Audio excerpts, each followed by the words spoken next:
Hello friends, welcome back to our channel. ഇന്ന് നമ്മൾ റിവ്യൂവിനായിട്ട് കൊണ്ടുവന്നിരിക്കുന്നത് നമ്മുടെ എല്ലാവരുടെയും ഓൾ ടൈം ഫേവറേറ്റ് ആയിട്ടുള്ള റിറ്റ്സ് ആണോ.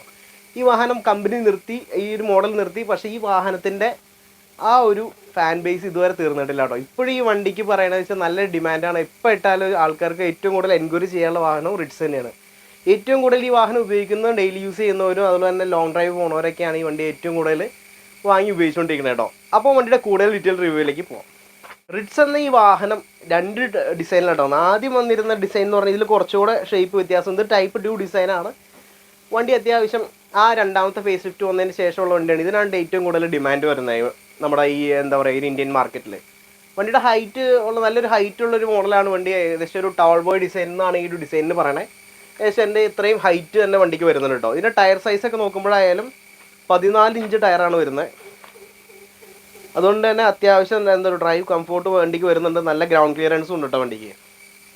ഒരുപാടധികം കംപ്ലൈൻറ്റോ കാര്യങ്ങളോ ഒന്നും തന്നെ വരാത്ത വാഹനമാണ്. ഇതിൻ്റെ ഡീസൽ വാഹനമുണ്ട്. DDIS എഞ്ചിനാണ് ഇതിന് വരുന്നത്. ഇതിൻ്റെ ഈ ഒരു ലുക്കും എന്താ പറയുക ടോൾ ബോയ് ഡിസൈനൊക്കെ കാരണം ഇതിൻ്റെ ഡ്രൈവ് കംഫോർട്ടും വണ്ടിയുടെ ഒരു ഫാൻ ബേസ് എന്ന് പറഞ്ഞ പ്രത്യേക ഫാൻ ബേസ് തന്നെയാണ് കേട്ടോ. അപ്പോൾ വണ്ടിയുടെ ഇൻറ്റീരിയറിലേക്ക് പോവാം.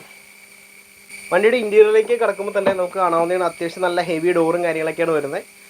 നമുക്ക് കയറാൻ ഇറങ്ങാനായാലും അത്യാവശ്യം നല്ല സ്പേസ് തന്നെ ഉണ്ട് കേട്ടോ. കയറി ഇറങ്ങാനായാലും ഡോർ നല്ലോണം ഓപ്പൺ ആയിട്ട് വരും. അല്ലാതെ ഇതാണ് ഇതിൻ്റെ സീറ്റിംഗ് പൊസിഷൻ എന്ന് പറയുന്നത്. പെട്ടെന്ന് കയറി ഇറങ്ങാൻ ഒരു വാഗണറിൻ്റേതായിട്ടുള്ള ഹൈറ്റും കാര്യങ്ങളൊക്കെ വരുന്നുണ്ട് കേട്ടോ. ഒരു വലിയ വണ്ടി ഓടിക്കുന്ന ഫീലാണ് ഈ ഡീസൽ വാഹനം ഓടിക്കുമ്പോൾ തന്നെ. നല്ല പവർഫുൾ എഞ്ചിനും കാര്യങ്ങളൊക്കെയാണ് വരുന്നത്. ഇതിൻ്റെ RPM മീറ്റർ ഇവിടെ സെപ്പറേറ്റ് ആയിട്ട് കൊടുത്തിരിക്കുന്നത്.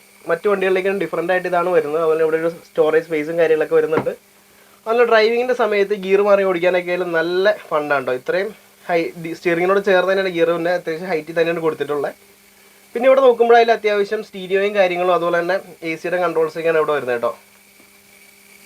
ഡാഷ്ബോർഡിൻ്റെ ഭാഗത്തായാലും ഒരു സ്റ്റോറേജ് സ്പേസ് ഗ്ലോ ബോക്സ് കൊടുത്തിട്ട്, അത് കൂടാണ്ട് മുകളിലും ഒരു സ്പേസ് കൊടുത്തിട്ടുണ്ട് കേട്ടോ. ഡെയിലി യൂസ് ചെയ്യണവർക്കും നല്ല ഓഫീസ് യൂസ് ചെയ്യണവർക്കൊക്കെ ഈ വണ്ടി അതീവ കംഫോർട്ടാണ്. അത്യാവശ്യം ഫയലും കാര്യങ്ങളും അതുപോലെ ചെറിയ ചെറിയ ആക്സറീസ് ഒക്കെ വെക്കാനായാലും ഒരുപാട് സ്പേസുകൾ ഈ വണ്ടി കൊടുത്തിട്ടുണ്ട് കേട്ടോ. ഇതാണ് ഇതിൻ്റെ ഹാൻഡ് ബ്രേക്ക്. ഇവിടെയും ചെറിയൊരു സ്റ്റോറേജ് സ്പേസും കാര്യങ്ങളൊക്കെ വരുന്നുണ്ട്. അത്യാവശ്യം നല്ല വണ്ടിയുടെ ഉള്ളിലായാലും വിശാലമായിട്ടുള്ള സ്പേസും കാര്യങ്ങളൊക്കെ വരുന്നുണ്ട് കേട്ടോ. ബാക്ക് സൈഡ് നോക്കുമ്പോഴായാലും അവിടെയും അത്യാവശ്യം സ്പേസ് വരുന്നുണ്ട്. അത്യാവശ്യം ഹൈറ്റിൽ തന്നെ കേട്ടോ ഇവിടെ സീറ്റിംഗ് പൊസിഷൻ വന്നതാണ്. നല്ല അത്യാവശ്യം ലെഗ് റൂമും ഹെഡ് റൂമൊക്കെ വരുന്നുണ്ട്. അടുത്തായിട്ട് നമുക്ക് വണ്ടിയുടെ ബാക്ക് സൈഡിലേക്ക് പോകട്ടോ. ബാക്ക് സൈഡിലേക്ക് പോകുമ്പോൾ ഇവിടെയാണ് നമ്മുടെ റിറ്റ്സ് ഇറങ്ങിയപ്പോൾ എല്ലാവർക്കും ആദ്യ കാലങ്ങളിൽ അംഗീകരിക്കാൻ പറ്റാണ്ട് വന്നൊരു ഡിസൈൻ എന്ന് പറഞ്ഞാൽ ബാക്കിൽ നിന്ന് ഏതോ ഒരു വണ്ടി ഇടിച്ചു പോലത്തെ ഒരു ഡിസൈനാണെന്നാണ് അന്ന് പറഞ്ഞുകൊണ്ടിരുന്നത്. പിന്നെ അത് കണ്ട് എല്ലാവർക്കും ശീലമായി. ഈ വണ്ടിക്ക് പിന്നെ ബാക്കിൽ നോക്കുകയാണെങ്കിൽ തന്നെ സ്പോയിലറും കാര്യങ്ങളൊക്കെ എക്സ്ട്രാ ഫിറ്റിങ്സ് ആയിട്ട് കൊടുത്തിട്ടുണ്ട് കേട്ടോ. ഇത് കമ്പനി തന്നെ വരുന്നൊരു സ്പോയിലറാണ്. പിന്നെ ടൈലൈറ്റ് അതിൽ അത്യാവശ്യം ലെങ്ത്തിൽ നല്ല ഹൈറ്റിൽ തന്നെയാണ് ടൈലൈറ്റുകൾ രണ്ടും വന്നിട്ടിരിക്കുന്നത്. അത് നല്ല ഭംഗിയുണ്ട് കേട്ടോ. എനിക്ക് പറയുന്നത് പേഴ്സണലി ഈ ഡിസൈൻ വളരെ ഇഷ്ടമാണ്. നല്ലൊരു ഡിഫറൻ്റ് ആയിട്ട് നിൽക്കുന്ന ഒരു ഡിസൈനാണ് കേട്ടോ. പിന്നെ ഇവിടെയും ചെറിയ ലൈറ്റും കാര്യങ്ങളൊക്കെ കൊടുത്തിട്ടുണ്ട് കേട്ടോ. ബൂട്ട് സ്പേസ് നോക്കാം.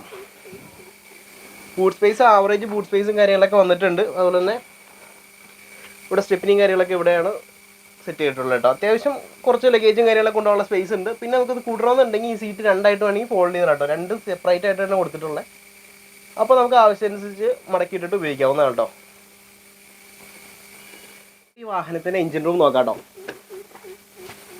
എഞ്ചിൻ റൂം നോക്കുമ്പോൾ ചെറിയൊരു ബോണറ്റും കാര്യങ്ങളൊക്കെയാണ് വരുന്നത്. ഇത് ഓപ്പൺ ചെയ്ത് ഇത് അത്യാവശ്യം ഹെവി ബോണറ്റും കാര്യങ്ങളൊക്കെയാണ് ഈ വാഹനത്തിൽ വരുന്നത്.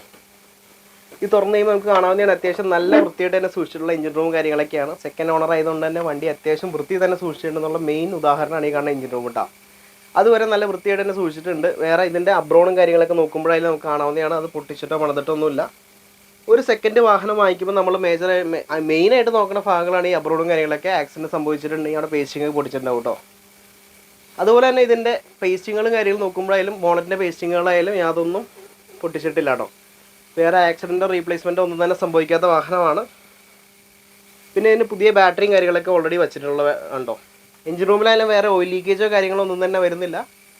DDIS ടെക്നോളജി ഉപയോഗിച്ചിട്ടുള്ള എഞ്ചിനാണ് വാഹനത്തിന് വരുന്നത്. പിന്നെ എഞ്ചിൻ്റെ പുള്ളിയും കാര്യങ്ങളൊക്കെ ആയാലും മാറിയിട്ടിട്ടുണ്ട്. ടൈമിംഗ് ബെൽറ്റ് ഇതൊക്കെ റീപ്ലേസ് ചെയ്തിട്ടുണ്ട് കേട്ടോ. പിന്നെ ഈ സൈഡിലെ ആച്ചിലൊക്കെ പുതിയതാണ് ഇട്ടിട്ടുള്ളത്. അത്യാവശ്യം നല്ലൊരു എഞ്ചിൻ തന്നെ പറയാവുന്നതാണ് നമ്മുടെ റിറ്റ്സിൻ്റെ എഞ്ചിൻ വരുന്നത്. ഇതിന് ഏകദേശം ഒരു 18 മുകളിലേക്ക് മൈലേജ് കിട്ടും കേട്ടോ. 18 ബേസിക് മൈലേജ് സിറ്റി ഡ്രൈവിൽ കിട്ടും. 20 അടുപ്പിച്ച് നമുക്ക് ലോങ് ഡ്രൈവിലും കിട്ടുന്ന എഞ്ചിനാണ് കേട്ടോ. ഫ്രണ്ട്സ്, ഈ വണ്ടിയുടെ ഡ്രൈവിംഗ് കംഫോർട്ട് എന്ന് പറഞ്ഞു കഴിഞ്ഞാൽ ഈ ഒരു പൊസിഷനാണ് ഇരിക്കണേന്ന് പറഞ്ഞു കഴിഞ്ഞാൽ നമ്മളൊരു വലിയൊരു വണ്ടിയിൽ, അതായത് ഹൈറ്റ് ഉള്ളൊരു വണ്ടിയിൽ ഇരിക്കുന്ന ഫീലാണ്. അല്ല, ഗിയർ നോബൊക്കെ വരുന്നത് ഇവിടെയാണോ. ഇവിടെ അത്യാവശ്യം നമുക്ക് ഹാൻഡിൽ ചെയ്യാനായാലും ഈസിയാണ്, ഗിയർ മാറി ഓടിച്ചുകൊണ്ട് പോകാനായാലും അടിപൊളി സുഖമാട്ടോ. നടുവേനുള്ളവർക്ക്, അതുപോലെ ലോങ് ഓടിക്കുന്നവർ, ഡെയിലി യൂസ് ചെയ്യണവർ, അങ്ങനെയുള്ളവർക്കൊക്കെ ഈ വണ്ടി നല്ലൊരു ഐഡിയൽ വാഹനം കേട്ടോ. കാരണം ഇതിൻ്റെ യാത്രാക്ഷീണം എന്ന് പറഞ്ഞ ഈ വണ്ടിക്കില്ല. ചെറിയ ഹാച്ച് ബാക്ക് കാറുകളിൽ നല്ല സീറ്റിംഗ് പൊസിഷനും നല്ല ഡ്രൈവ് കംഫോർട്ടും അത്യാവശ്യം പിക്കപ്പും ഉള്ളൊരു വണ്ടിയാണ്. ഇതിൻ്റെ പവർ ശരിക്കും അറിയണമെന്നുണ്ടെങ്കിൽ ഒരു 3ാമത്തെ RPM കഴിഞ്ഞ് കഴിഞ്ഞാൽ വണ്ടിയുടെ ശരിക്കുള്ള പവർ അറിയണേ. അപ്പോൾ റോഡിലെ വിസിബിലിറ്റി നോക്കുമ്പോഴേ അത്യാവശ്യം നല്ല വിസിബിലിറ്റി ഒക്കെ തരുന്ന വാഹനമാണ്. അപ്പോൾ ഈ റിറ്റ്സ് വാങ്ങി ഉപയോഗിക്കാൻ ആഗ്രഹമുള്ളവർ നമ്മളെ കോൺടാക്ട് ചെയ്യുന്നതാണ്. ഈ വണ്ടി കൊടുക്കാനുള്ളതാണ്. 2012 മോഡൽ വണ്ടിയാണ്.